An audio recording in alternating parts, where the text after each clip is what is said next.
A Bíblia em palavras. João 17. Depois de dizer essas coisas, Jesus olhou para o céu e disse: Pai, chegou a hora. Revela a natureza divina do teu Filho, a fim de que ele revele a tua natureza gloriosa. Pois tens dado ao Filho autoridade sobre todos os seres humanos, para que ele dê a vida eterna a todos os que lhe deste. E a vida eterna é esta: que eles conheçam a ti, que és o único Deus verdadeiro, e conheçam também Jesus Cristo, que enviaste ao mundo. Eu revelei no mundo a tua natureza gloriosa, terminando assim o trabalho que me deste para fazer. E agora, Pai, dá-me na tua presença a mesma grandeza divina que eu tinha contigo antes de o mundo existir. Eu mostrei quem tu és para aqueles que tiraste do mundo e me deste. Eles eram teus, e tu os deste para mim. Eles têm obedecido à tua mensagem e agora sabem que tudo o que me tens dado vem de ti. Pois eu lhes entreguei a mensagem que tu me deste, e eles a receberam, e ficaram sabendo que é verdade que eu vim de ti, e creram que tu me enviaste. Eu peço em favor deles. Não peço em favor do mundo, mas por aqueles que me deste, pois são teus. Tudo o que é meu é teu, e tudo o que é teu é meu. E a minha natureza divina se revela por meio daqueles que me deste. Agora estou indo para perto de ti. Eles continuam no mundo, mas eu não estou mais no mundo. Pai Santo, pelo poder do teu nome, o nome que me deste, guarda-os para que sejam um, assim como tu e eu somos um. Quando estava com eles no mundo, eu os guardava pelo poder do teu nome, o mesmo nome que me deste. Tomei conta deles, e nenhum se perdeu, a não ser aquele que já ia se perder, para que se cumprisse o que as Escrituras Sagradas dizem. E agora estou indo para perto de ti. Mas digo isso enquanto estou no mundo, para que o coração deles fique cheio da minha alegria. Eu lhes dei a tua mensagem, mas o mundo ficou com ódio deles, porque eles não são do mundo, como eu também não sou. Não peço que os tires do mundo, mas que os guardes do maligno. Assim como eu não sou do mundo, eles também não são. Que eles sejam teus por meio da verdade. A tua mensagem é a verdade. Assim como tu me enviaste ao mundo, eu também os enviei. Em favor deles eu me entrego completamente a ti. Faço isso para que, de fato, eles também sejam completamente teus. Não peço somente por eles, mas também em favor das pessoas que vão crer em mim por meio da mensagem deles. E peço que todos sejam um. E assim como tu, meu Pai, estás unido comigo, e eu estou unido contigo, que todos os que crerem também estejam unidos a nós, para que o mundo creia que tu me enviaste. A natureza divina que tu me deste eu reparti com eles, a fim de que possam ser um, assim como tu e eu somos um. Eu estou unido com eles, e tu estás unido comigo, para que eles sejam completamente unidos, a fim de que o mundo saiba que me enviaste e que amas os meus seguidores como também me amas. Pai, quero que, onde eu estiver, aqueles que me deste estejam comigo, a fim de que vejam a minha natureza divina, que tu me deste. Pois me amaste antes da criação do mundo. Pai justo, o mundo não te conhece, mas eu te conheço. E aqueles que me deste sabem que tu me enviaste. Eu fiz com que eles te conheçam e continuarei a fazer isso, para que o amor que tens por mim esteja neles e para que eu também esteja unido com eles. João 18. Depois de fazer essa oração, Jesus saiu com os discípulos e foi para o outro lado do riacho de Cedron. Havia ali um jardim, onde Jesus entrou com eles. Judas, o traidor, conhecia aquele lugar porque Jesus tinha se reunido muitas vezes ali com os discípulos. Então Judas foi ao jardim com um grupo de soldados e alguns guardas do templo mandados pelos chefes dos sacerdotes e pelos fariseus. Eles estavam armados e levavam lanternas e tochas. Jesus sabia de tudo o que lhe ia acontecer. Por isso caminhou na direção deles e perguntou: Quem é que vocês estão procurando? Jesus de Nazaré. Responderam: Sou eu, disse Jesus. Judas, o traidor, estava com eles. Quando Jesus disse: Sou eu, eles recuaram e caíram no chão. Jesus perguntou outra vez: Quem é que vocês estão procurando? Jesus de Nazaré. Tornaram a responder. Jesus disse: Já afirmei que sou eu. Se é a mim que vocês procuram, então deixem que estes outros vão embora. Jesus disse isso para que se cumprisse o que ele tinha dito antes: Pai, De todos aqueles que me deste, nenhum se perdeu. Aí Simão Pedro tirou a espada, atacou um empregado do grande sacerdote e cortou a orelha direita dele. O nome do empregado era Malco. Mas Jesus disse a Pedro: guarde a sua espada. Por acaso você pensa que eu não vou beber o cálice de sofrimento que o Pai me deu? Em seguida os soldados, o comandante e os guardas do templo prenderam Jesus e o amarraram. Então o levaram primeiro até a casa de Anás. Anás era o sogro de Caifás, que naquele ano era o grande sacerdote. Caifás era quem tinha dito aos líderes judeus que era melhor para eles que morresse apenas um homem pelo povo. Simão Pedro foi seguindo Jesus, junto com outro discípulo. Esse discípulo era conhecido do grande sacerdote e por isso conseguiu entrar no pátio da casa dele junto com Jesus. Mas Pedro ficou do lado de fora, perto da porta. O outro discípulo, que era conhecido do grande sacerdote, saiu e falou com a empregada que tomava conta da porta. Então ela deixou Pedro entrar e lhe perguntou: você não é um dos seguidores daquele homem? Eu, não, respondeu ele. Por causa do frio, os empregados e os guardas tinham feito uma fogueira e estavam se aquecendo de pé, em volta dela. Pedro estava de pé, no meio deles, aquecendo-se também. O grande sacerdote fez algumas perguntas a Jesus a respeito dos seus seguidores e dos seus ensinamentos. E Jesus respondeu: eu sempre falei a todos publicamente. Ensinava nas sinagogas e no pátio do templo, onde o povo se reúne, e nunca disse nada em segredo. Então, por que o Senhor está me fazendo essas perguntas? Pergunte aos que me ouviram, pois eles sabem muito bem o que eu disse a eles. Quando Jesus disse isso, um dos guardas do templo que estavam ali deu-lhe uma bofetada e disse: isso é maneira de falar com o grande sacerdote. Se eu disse alguma mentira, prove que menti. Respondeu Jesus: mas, se eu falei a verdade, por que é que você está me batendo? Depois Anás mandou Jesus, ainda amarrado, para Caifás, o grande sacerdote. Pedro ainda estava lá, de pé, aquecendo-se perto do fogo. Então lhe perguntaram: você não é um dos seguidores daquele homem?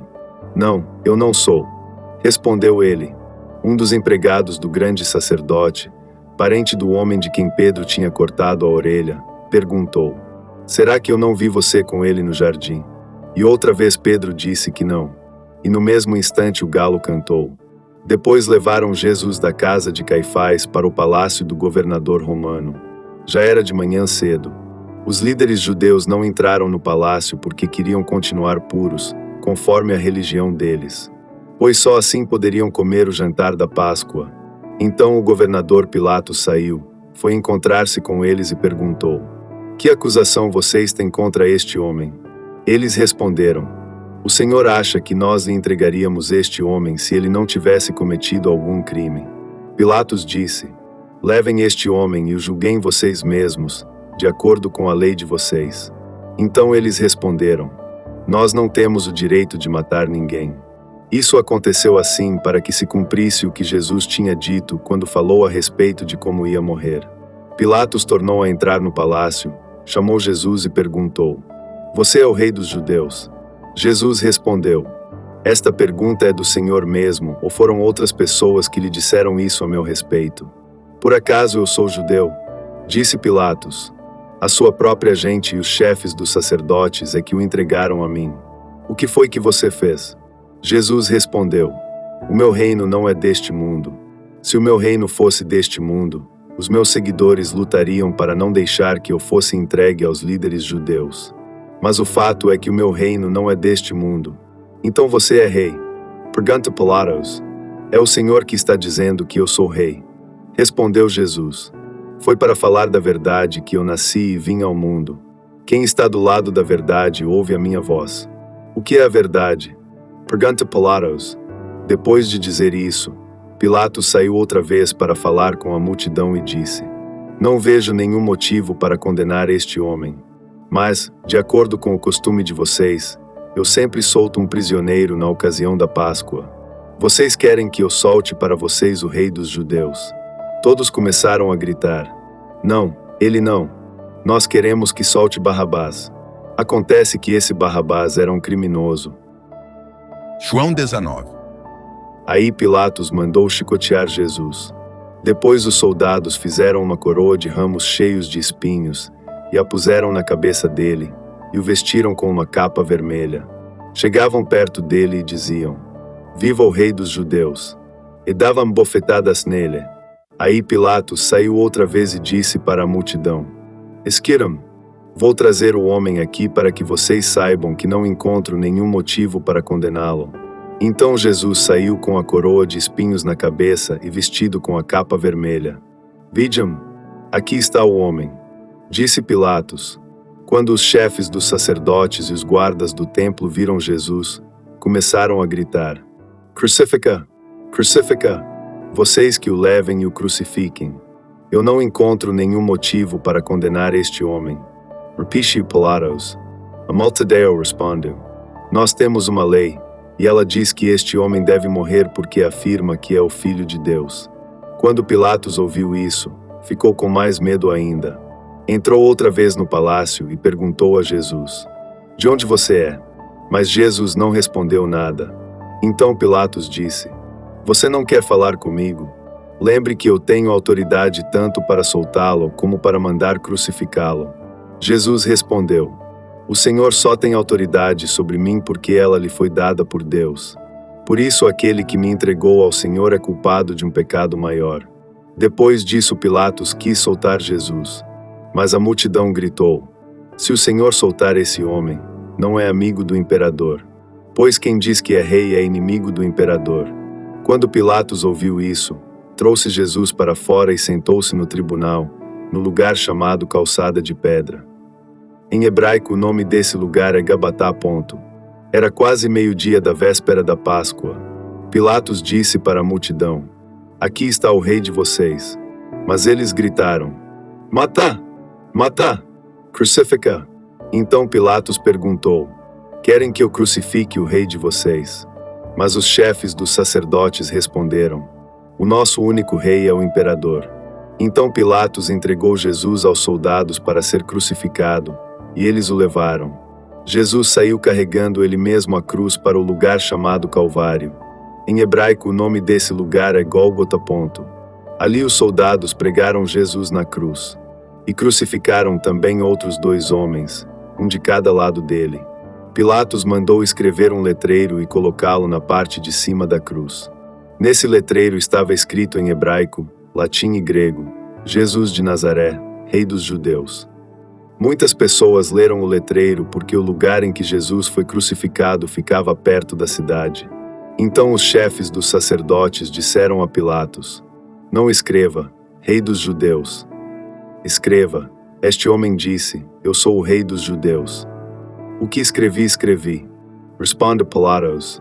Depois que os soldados crucificaram Jesus, pegaram as roupas dele e dividiram em 4 partes, uma para cada um. Mas a túnica era sem costura, toda tecida numa só peça de alto a baixo. Por isso os soldados disseram uns aos outros: Não vamos rasgar a túnica. Vamos tirar a sorte para ver quem fica com ela. Isso aconteceu para que se cumprisse o que as Escrituras Sagradas dizem. Repartiram entre si as minhas roupas, e fizeram sorteio da minha túnica. E foi isso o que os soldados fizeram. Perto da cruz de Jesus estavam a sua mãe, e a irmã dela, e Maria, a esposa de Clopas, e também Maria Madalena. Quando Jesus viu a sua mãe e perto dela o discípulo que ele amava, disse a ela: Este é o seu filho. Em seguida disse a ele: Esta é a sua mãe. E esse discípulo levou a mãe de Jesus para morar dali em diante na casa dele. Agora Jesus sabia que tudo estava completado. Então, para que se cumprisse o que dizem as Escrituras Sagradas, disse: Estou com sede. Havia ali uma vasilha cheia de vinho comum. Molharam no vinho uma esponja, puseram a esponja num bastão de isopo e a encostaram na boca de Jesus. Quando ele tomou o vinho, disse: Tudo está completado. Então baixou a cabeça e morreu. Então os líderes judeus pediram a Pilatos que mandasse quebrar as pernas dos que tinham sido crucificados e mandasse tirá-los das cruzes. Pediram isso porque era sexta-feira e não queriam que, no sábado, os corpos ainda estivessem nas cruzes. E aquele sábado era especialmente santo. Os soldados foram e quebraram as pernas do primeiro homem que tinha sido crucificado com Jesus e depois quebraram as pernas do outro. Mas, quando chegaram perto de Jesus, viram que ele já estava morto e não quebraram as suas pernas. Porém, um dos soldados furou o lado de Jesus com uma lança. No mesmo instante saiu sangue e água. Quem viu isso contou o que aconteceu para que vocês também creiam. O que ele disse é verdade, e ele sabe que fala a verdade. Isso aconteceu para que se cumprisse o que as Escrituras Sagradas dizem: nenhum dos seus ossos será quebrado. E em outro lugar as Escrituras Sagradas dizem: eles olharão para aquele a quem atravessaram com a lança. Depois disso, José, da cidade de Arimateia, pediu licença a Pilatos para levar o corpo de Jesus. José era seguidor de Jesus, mas em segredo porque tinha medo dos líderes judeus. Pilatos deu licença, e José foi e retirou o corpo de Jesus. Nicodemos, aquele que tinha ido falar com Jesus à noite, foi com José, levando uns 35 quilos de uma mistura de aloés e mirra. Os dois homens pegaram o corpo de Jesus e o enrolaram em lençóis nos quais haviam espalhado essa mistura.